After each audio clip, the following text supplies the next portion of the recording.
your source for local headlines, sports, and the buzz around school from Grand Junction, Colorado. This is Good Afternoon Central. Hey, Good Afternoon Central, I'm Connor with your news. Well, there's been plenty going on in the past 2 weeks, so let's get right to it. First, a recap of your Central sports. Well, going against the Bears, a 10th-ranked 3A team, some would wonder if Central could pull it off. Well, those people obviously don't know that Central's got the mojo. First drive of the game, Clay Kame connects with Tim Mahovich for the 11-yard gain. A few plays later, 4th and goal, Kame boosts left, finds tight end Ross McGee for the touchdown, 7-0 Warriors. Oh yeah.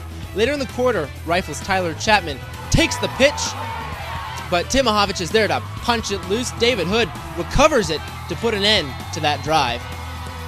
A bit later, Rifle fumbles again.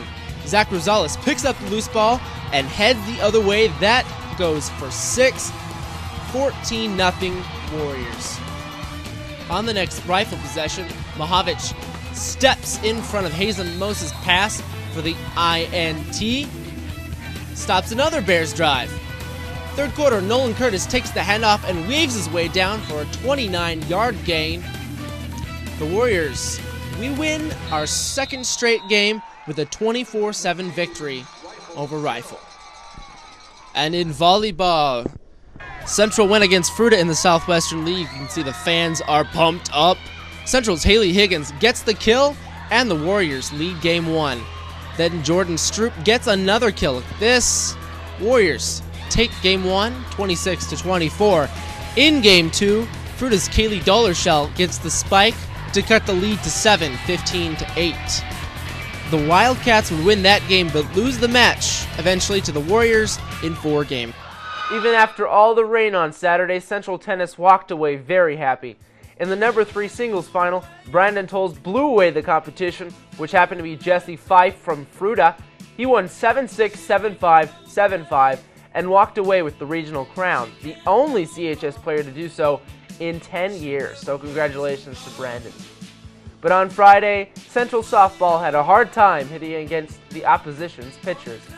Junction's Devin Williams threw some pretty tough pitches, and it showed, Junction winning 2-0 against Central.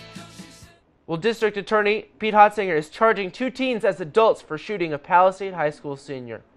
Martin Martinez was shot at his Clifton home on September 20th as he answered the door. 14-year-old Thomas English and 16-year-old Eric DeLeon are now facing attempted first-degree murder charges, along with first-degree assault and felony menacing. The DA's office says English is the youngest juvenile to be charged with attempted first-degree murder in Mesa County's judicial history.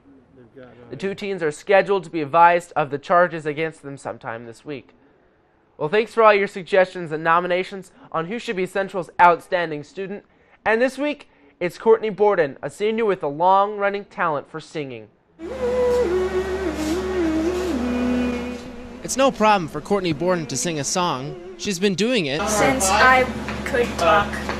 And all that practice has paid off. She's been doing theater at the Cabaret for 7 years.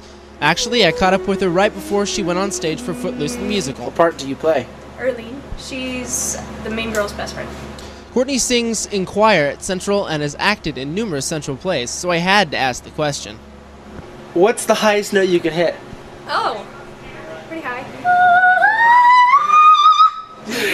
I think you just broke my microphone. Yeah, I couldn't do that. That's really high. Well, thanks, Courtney Borden, for being our outstanding student. And keep your nominations rolling in. Email me at kchstv@gmail.com to cast your vote.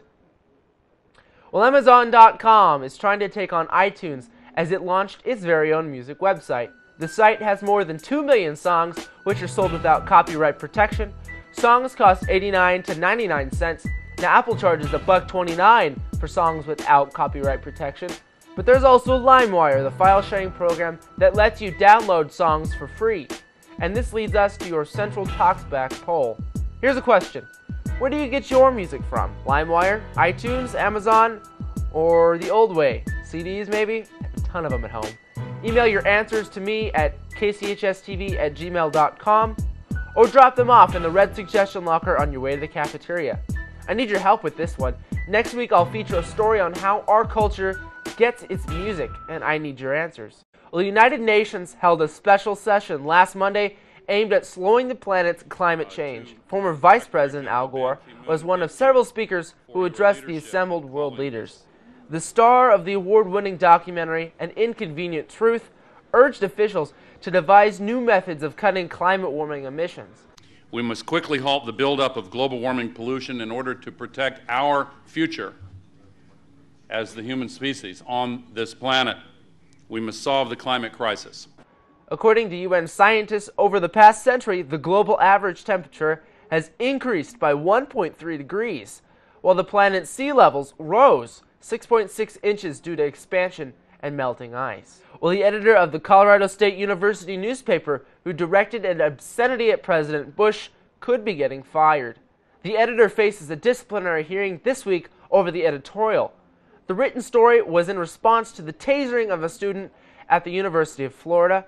A public meeting on Wednesday attracted hundreds of students, many defending the editor, but the newspaper's governing board said it had received thousands of complaints. And next week, I'll bring you a story on what Central thinks about free speech and what it means to you.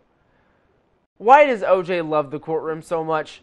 A superior court ruled last Tuesday that O.J. Simpson must hand over the Rolex watch and other assets stolen over to Fred Goldman, the guy who claims that O.J. stormed into his hotel room over a month ago.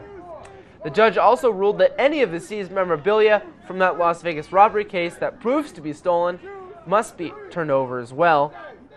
And the queen of, well, amateur movies, if you know what I mean, is trying for a third time to get married. Pamela Anderson married Rick Salomon Saturday night in Las Vegas. The nuptials occurred between Anderson's performances as a magician's assistant at the Planet Hollywood Resort in Las Vegas. Anderson was previously married to Kid Rock and Tommy Lee, with whom she has 2 children. Rick Salomon was previously married to actress Shannon Doherty, but is best known for making amateur movies himself with Paris Hilton. Well, that's it for me, but there will be more to come next week. Comments and suggestions have been pouring in. Thank you very much. To get yours in, email me at kchstv@gmail.com to get your voice heard. Well, thanks for tuning in. Until next week, take it easy. Give me a word, give me a sign. Show me where to look.